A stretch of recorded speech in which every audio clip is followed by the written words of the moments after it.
Anthony Basile.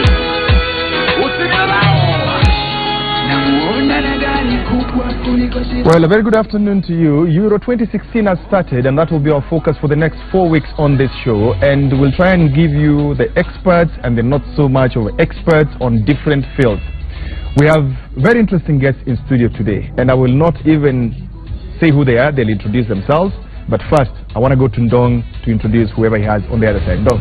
Absolutely, of course. Michael Kinyi, Euro 2016 kicked off over the weekend. A lot of talking points as far as those games are concerned. But this afternoon, we are joined by a very lively team, a very interesting bunch of individuals. Of course, this is Kibera Black Stars. They'll be telling us more about their club. How they came about is very interesting. The fact that this club has been around for more than about 29 years, if I'm not wrong. And also joined by Mr. Luke Lagush, who will be telling us more about it. He's one of the founding, of course, involved with the team behind the scenes. He joined them about 3 years ago, but he'll be telling us why this team has been around for more than 29 years, but we've not heard so much about them. He'll be telling us more about that. And as well, we also have this afternoon the privilege of having DJ Bill. He's on the decks. Of course, DJ CrossFit takes a break momentarily. He'll be telling us more about himself, of course, what kind of music he likes playing, and what his sentiments were as far as the opening ceremony of the Euro 2016 is concerned, because he's a performing artist. I'm sure he'll be interested in giving us his sentiments, Mike. Well, my introductions. Daddy Owen. I'm Owen Mwatia.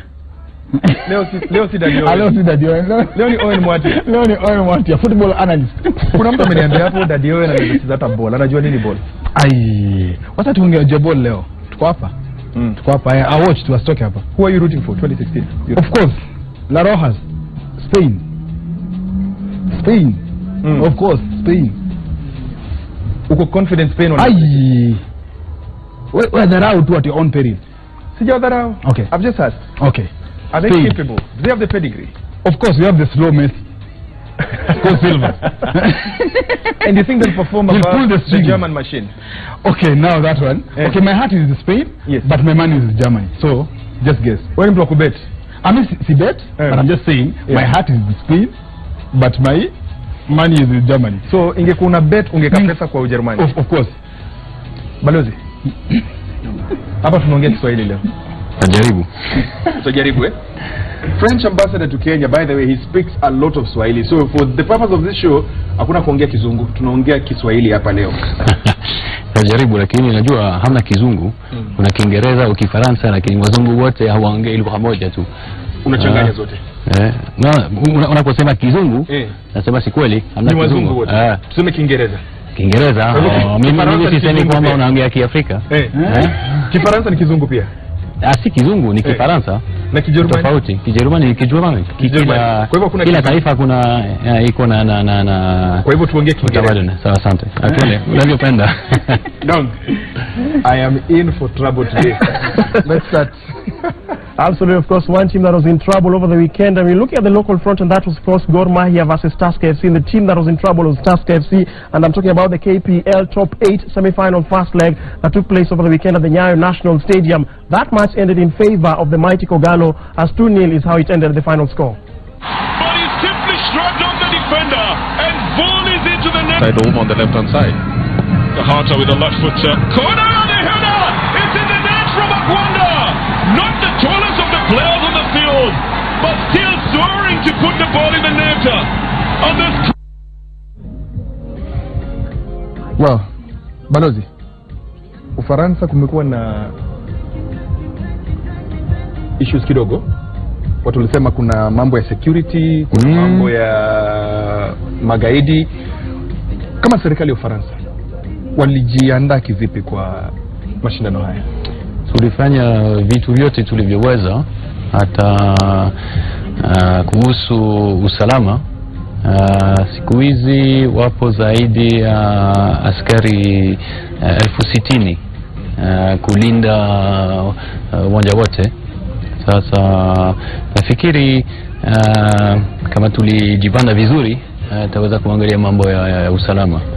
Lakini tuliona jana mambo ya washabiki waliopigana Warusi na Uingereza. Sasa ilikuwa siku ya kwanza, nafikiri itaweza kuboresha usalama baadaye. Dario, Gor na FC walienda huko jana. Sio kama unaona hiyo story. Walikuwa wamejituka walijiblish nini? Ndio story by the way.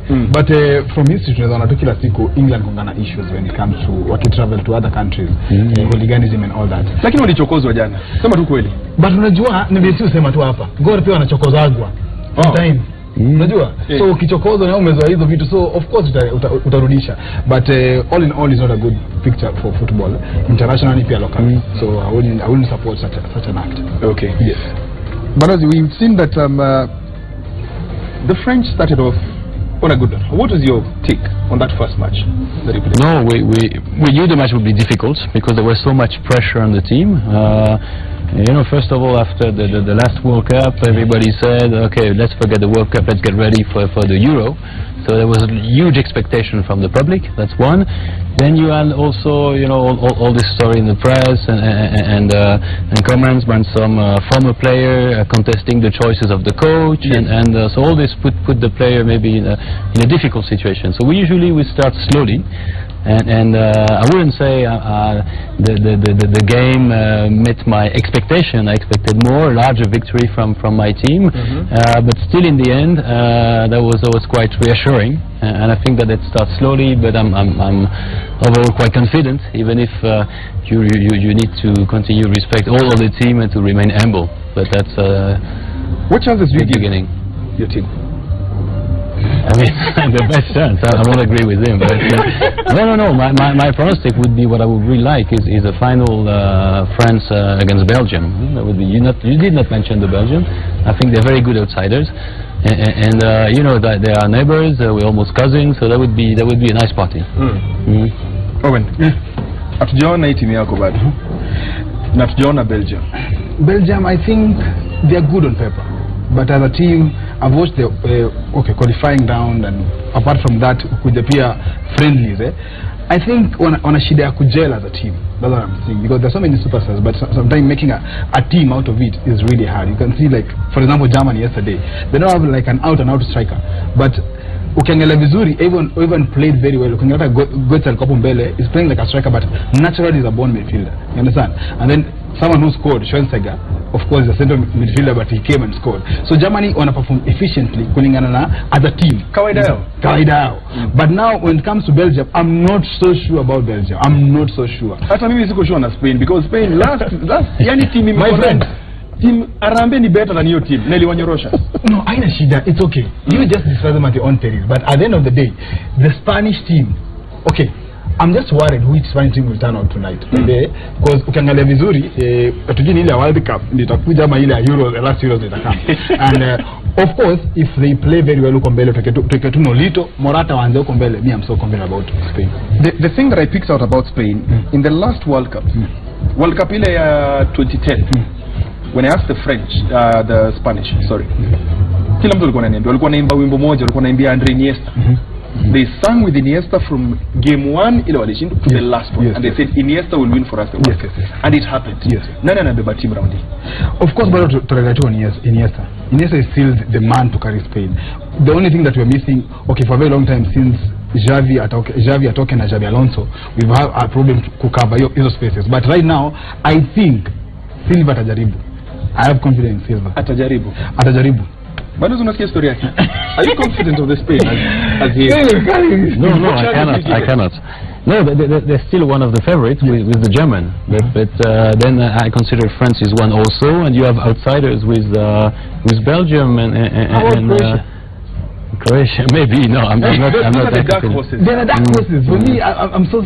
You just had one game. It's too soon to tell. I mean, you had one game yesterday. That's not enough. Yeah, but they're very good. Their lineup and all that. But I want to touch about outside the tournament itself.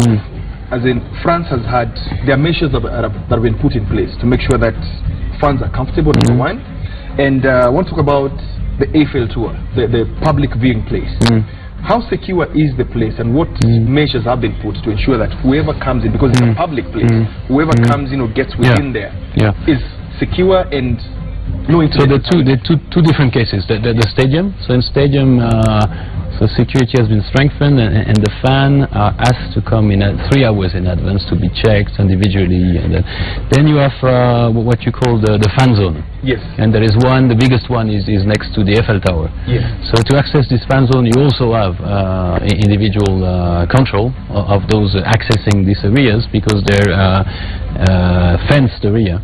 So it's not a full open space, and we did the best to control, check everybody. So as I told you, there's 60,000 forces from the police and gendarmerie. Yes. In addition to this, you have 20,000. Gendarmerie, that is a special military unit. No, gendarmerie will be like your GSU. That'd be the paramilitary unit of the. How many are those? No, altogether 60,000. You know, 60,000 to protect all the events. In addition with private services of security. So that's quite a large crowd to ensure security. How many people is France expecting, visitors during the Euro? In the stadium, but some of the spectators will be French. Altogether in the stadium, 2 million people. Okay. Wow. Before we move on to another story, no. We have the highlights of Euro now. Yes, and remember this afternoon we forgot to ask you, to tell you what question you're asking, but basically, of course, the biggest talking point has been the fact that the Euro 2016 has kicked off, and we're asking you simply tell us, who do you think will win the Euro 2016? Who do you think will win the Euro 2016? We just had the sentiments of the gentlemen there. Some think that it is the hosts who will actually triumph. Others think that perhaps Spain might actually be able to defend the title they won last in 2012. And let's take a look at the action. And the French kicked off their campaign on a positive note as they managed to edge Romania in the opening match by 2-0. Here are the goals. Brilliant! Typically brilliant! At the end of a scintillating season in England's Premier League, at the end of the opening match of Euro.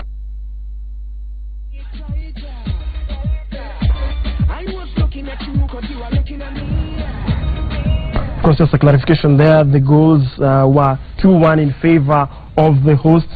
On my left, we have the Kibera Black Stars, and we'll be interacting in just a moment. But basically, I'm interested in just finding out from one of the most person who has been involved with this team for almost 4 years, and that is Luc Lagouche. Just tell us, where did this initiative begin? You know, first of all, I'm a football lover. Yes. You know, since I was very small. You know, my father was a coach. Yes. So it helped me to be a player, then to be a coach. So later on, after my studies, I was posted in Nigeria. So in Nigeria, I wanted to involve myself also in football, and we were able to take a small team from lower division, yes, up to the Nigerian Premier League. Yes. So it was a great achievement. Later on, I was posted in. I wanted to go to Kenya, so because I'm a teacher by profession. So I teach at the French school here in Nairobi. But also, you know, the virus is still in me, the virus of football. So I decided to involve myself in football. I live not far from Kibera. You know, I've heard about Kibera, one of the biggest slums in Africa. And I say there is surely something to do there in Kibera. So one day I watched a match on TV there in Kibera. I met some officials, I met some players. And little by little, we say that there is something to do in Kibera. And you know, my dream with the Kibera team is to have one day Kibera Black Star in the Kenyan Premier League. Okay. So I remember the first day I met them, this is what I told them. Yes. I said this is a challenge, and all together, I'm sure we can do that. You know, I'm very proud to be the sport director and the patron of the team. These people deserve to be helped, not only technically but also in finances. And I say there is something I can do there. Thank you so much. Of course, that is Luc Lagouche, the founder of the Kibera Black Stars, just telling us about the history of the club and telling us why he thought that football could be the way to go. For now, you know, in football there is first half, there is second half. Our second half begins right now.